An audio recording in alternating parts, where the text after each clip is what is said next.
com essa tua história magnífica, né, sua, do seu esposo, essa superação, essa vontade de viver, essa reunião entre você e o seu esposo depois de tantos anos casado, 11 anos casado, depois tiveram essa situação.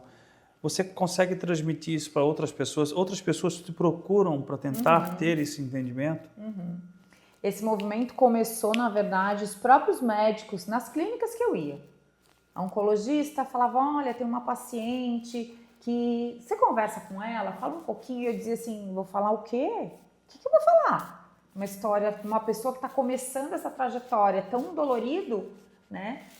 É dor, sim, por mais que eu tivesse tido ali um caminhar, felizmente, positivo, mas o que eu vou falar para a pessoa? Vai passar? Não, o que eu... Ela falava, Gisele, só de a pessoa te ver, você já pode ajudar. E eu não compreendia isso. O meu cirurgião é a mesma coisa. Gisele, você pode conversar com uma paciente? E aí começou isso. Eu falava, meu Deus, às vezes eu ia conversar com a pessoa e dizia assim, olha, eu nem sei o que eu tenho que te falar. Eu tenho que te falar que assim, comigo, e aí eu comecei a pensar, poxa, eu não tenho que falar nada para a pessoa, tenho que falar da minha experiência. Pode ser que a pessoa tenha um caminho próximo, parecido com o meu, pode ser que não, ou pode ser que o caso dessa pessoa seja muito grave, mas que ela possa se espelhar no que eu passei e dali ela se fortalecer, enfim. Aí eu falei, também não quero nem saber o que eu vou falar, eu vou então falar do que eu vivi, do que eu senti. E aí eu comecei nessa, falando com um, falando com outro, e aí veio um outubro rosa, você pode, como eu sou professora, você pode organizar ali um material? Eu falei, material? Que material? Né? Porque hoje em dia era moda fazer ensaios sem cabelo, isso e aquilo. Eu disse, eu tenho lá uma meia dúzia de fotos que eu falei, eu vou tirar isso porque eu quero me ver um dia e falar, nossa, eu passei por isso. Mas, nossa, mas que material? E aí eu falei, opa, pera um pouco, eu tenho muito material. Eu tenho a minha transformação física, que vai só piorando. Tenho o crescimento dos filhos, que é lindo, né? Eu posso contar para as pessoas como que eu lido com a minha vida hoje e a pessoa tá me vendo diferente daquela formatação ali. Então, no dia que eu entendi isso, eu organizei lá um material, né? Porque também, quem é que vai querer escutar uma palestra sobre câncer? Ninguém, né? Então, normalmente eu falo que eu vou falar de vida, e realmente eu vou falar de vida porque eu tô viva.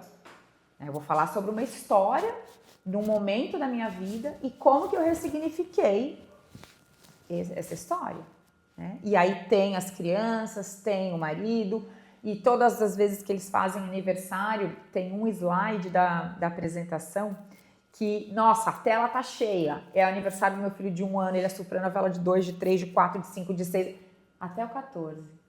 Que ali é a história de vida dele. A história de que eu queria viver e que eu estou vivendo. E eu tenho que agradecer por isso, né? Então, e aí começou esse processo. E aí eu conheci uma psicóloga, vamos montar um grupo para atender a pacientes. Vamos. E nesse período a prefeitura me aposentou. Eu fiquei quase 5 anos aposentada, então me dediquei muito ao voluntariado. Muito, muito, muito, muito. No CEPOM, ia 2 tardes, ficava lá na sala de quimioterapia, nem conhecia as pessoas. Mas assim, a gente acha que a gente está ajudando as pessoas. Mas não. Hoje aqui contigo, eu tô falando a minha história, ok? Mas quando você revive, é mais uma possibilidade de me curar. Que às vezes eu lembro detalhes, às vezes eu olho assim, né? Quando eu tô vendo alguma palestra, ou quando eu tô falando com alguém, você tem um espelho, quando eu vejo, eu tô olhando assim pra cima. Você tá refletindo, você tá revivendo aquilo. Então, não vai dar pra apagar isso. E você vai ressignificando algo que talvez hoje aqui, há 2 meses atrás, fosse difícil para eu falar, hoje já é mais simples. E assim você vai se ressignificando, você vai se curando. Então, na verdade, a gente fala pro outro, realmente, o outro está escutando. Mas isso reverbera pra gente. Sim, mas isso é importantíssimo, com certeza, para você, essa ressignificância, essa reverberação para você é muito importante para que tire daqui de dentro de você aquilo que você sentia como dor, né? E você se curando ao longo da vida. Mas você tem noção de como isso ajuda essas pessoas? Assim, eu tenho relatos, eu me emociono muito, né? Eu tenho relatos, às vezes, se eu estou fazendo alguma intervenção, alguma palestra, a pessoa levanta na hora e fala alguma coisa, é muito comum eu chorar no meio, assim, de emocionar, você não sabe o quanto que você pode impactar com a tua história, com a tua fala, com o teu abraço, com o teu sorriso, eu ia ficar até arrepiada. Então, isso a gente não tem noção quanto a gente pode fazer o bem. Por isso que eu não consigo dizer não quando eu recebo um convite. Aproveitando esse gancho de vocês, a Natane Gonçalves comentou aqui que quando ela descobriu um nódulo, a Gi foi excepcional para tranquilizar ela até a espera do resultado da biópsia. Tânia, um beijo. As pessoas muito me procuram, né? E agora? E assim, eu fiz a biópsia, vai demorar 20 dias. É assim mesmo. Tá, mas o que eu faço agora? É isso. Você que vai ter que arrumar dentro de você como que você vai fazer a organização desse teu tempo.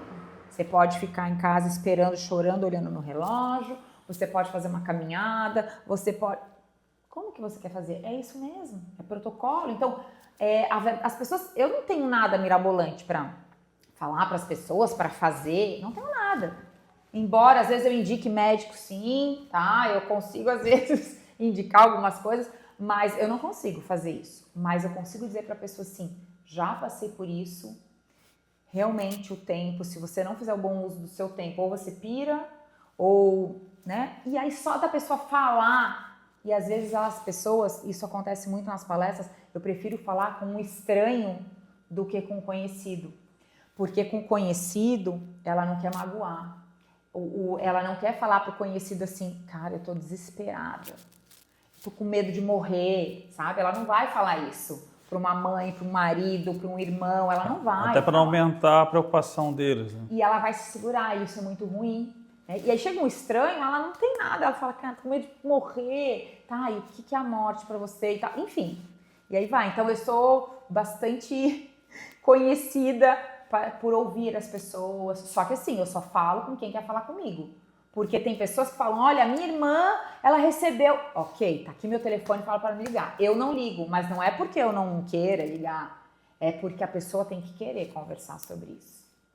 Né? Não adianta eu ligar e a pessoa vai falar aham e tal, e as duas pessoas vão perder tempo, né? Então ela tem que querer conversar sobre isso e falar. Teve algum momento, essa pergunta já para a Elisandra, vou fazer para você também. Teve algum momento do teu tratamento que você pensou em desistir? Estava cansativo demais?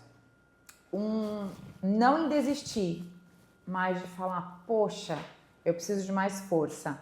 Mas aí eu cheguei para fazer, eram 4 quimioterapias vermelhas. E quando eu cheguei na terceira, eu fiz a primeira, ótima, a segunda, ótima. Aí tem que fazer exames um dia antes para ver se está tudo ok no teu organismo. Quando eu cheguei, e eu nem peguei exame para olhar linfócitos, nada.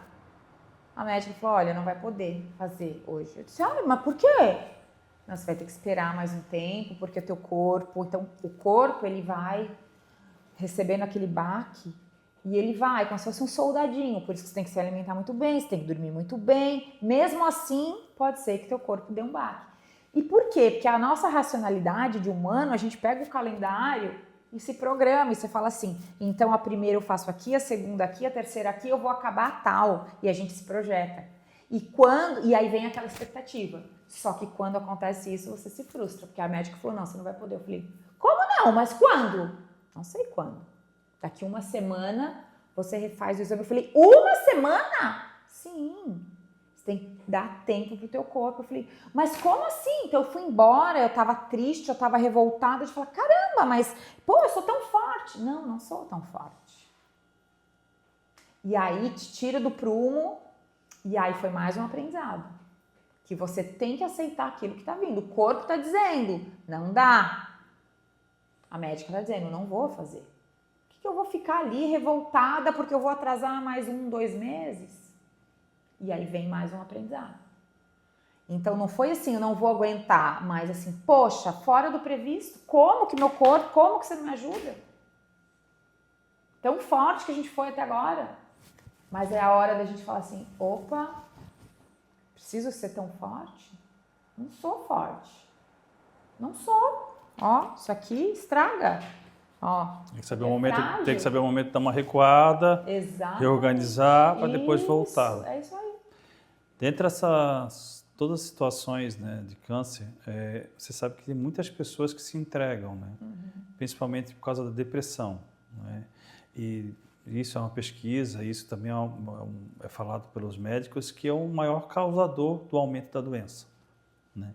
E esse trabalho que você fez de voluntariado, não sei se você está fazendo ainda, e os trabalhos que você, a Elisandra, fazem, é um trabalho que transforma a vida daquela pessoa quando ela olha para você e se espelha em você e vê que você venceu, que ela não pode se entregar. E muitas das pessoas perdem essa batalha, essa guerra, por causa da entrega, né? Da depressão, né? De se jogar, deixar o corpo levar. Eu tinha uma válvula muito grande aí, que me alimentava todos os dias, que era meu filho, a minha família, mas aquele bebê que era a vida crescendo, era a vida se fazendo, se renovando, uma criança que veio ao mundo dia após dia numa evolução. E eu queria evoluir junto. Falei, minha vida não vai acabar aos 33 anos, né? Então eu tinha essa força. Eu não passava mal na quimioterapia, como tem pessoas que passam muito mal, né? Eu entendo que chega uma hora que é um cansaço físico mesmo de você falar, não aguento, né? Porque eu não segurava nada nas mãos, as juntas na quimioterapia branca, tornozelo, tudo. Uma vez meu filho estava trocando meu filho, ele caiu da minha mão. Pensa uma mãe deixar um bebê cair, a culpa que eu não fiquei. Só que nesse dia eu tive que entender que eu não podia naquele momento mais fazer aquilo. E foi muito difícil, mas eu tive que me retirar da situação, pro bem dele e pro meu, né? Porque se acontecesse de novo, eu ia me sentir pior e podia ainda, ele caiu em cima do tapete, do trocador num tapete, de cara no chão. Tadinho. Então, mas pensa uma mãe, que a mão não segura. Eu tava com uma xícara na mão, até hoje, né, Gi? As coisas caem ainda na minha mão. Não sei te explicar, não. E por muito tempo eu não usei salto. Hoje eu já uso salto, porque hoje eu já não tenho, mas parece tudo frouxo. Então chega uma hora que o corpo físico, por mais que você tenha uma cabeça muito boa, ele vai te cansando, ele vai te dominando, né? E aí as pessoas vão se entregando.